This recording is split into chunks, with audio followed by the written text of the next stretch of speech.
எல்லாரும் துரிதமா வேலை செய்யறாங்க, எல்லாமே கரெக்டா பண்ணிட்டு இருக்காங்க. தமிழ்நாட்டு மக்களும் பிரார்த்தனை பண்ணிட்டு இருக்காங்க, நானும் வந்து பிரார்த்தனை பண்ணிட்டு தான் இருக்கேன்.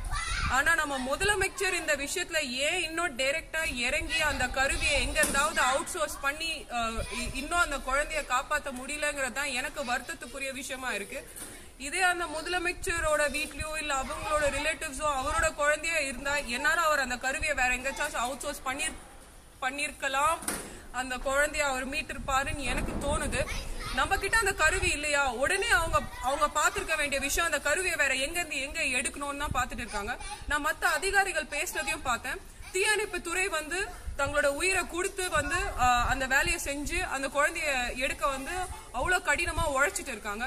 அதே மாதிரி சில அதிகாரிகள் என்ன சொன்னாங்கன்னா, தீயணைப்புத்துறை படையினரும் வந்து இன்னும் வந்து நம்ம வந்து நிறைய திறமையானவர்களை உள்ள போட்டு நிறைய ட்ரெயின் பண்ணிருந்தா இந்த மாதிரி சங்கடமான விஷயங்கள் இருக்கும் போது அவங்களை இறக்குமதி செஞ்சு நம்ம கரெக்டா அந்த விஷயத்த வந்து பண்ணிருக்க முடியும்னு தோணுது.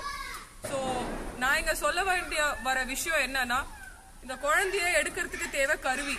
அந்த கருவியை முதலமைச்சர் வந்து வேற ஸ்டேட்ல பேசி வேற யார்கிட்ட இருந்தாவது அவுட் சோர்ஸ் பண்ணி அந்த கருவி என்ன மாதிரி கருவி வேணுமோ அந்த கருவியை உடனடியா இறக்குமதி செஞ்சு அந்த குழந்தைய மீட் எடுக்கிறதா வந்து ஒரு புத்திசாலித்தனமான விஷயமா எனக்கு தோணுது.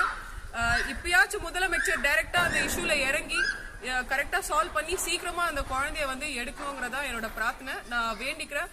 சுர்ஜித் கண்டிப்பா வந்து இந்த தீபாவளி அன்னைக்கு ஒரு புது உயிரோட ஒரு புது லைஃபோட வெளியில வருவாரு. அவர் லைஃப்ல நல்லா இருப்பாரு. அந்த குழந்தைக்காக நானும் பிரார்த்திச்சுட்டு இருக்கேன்.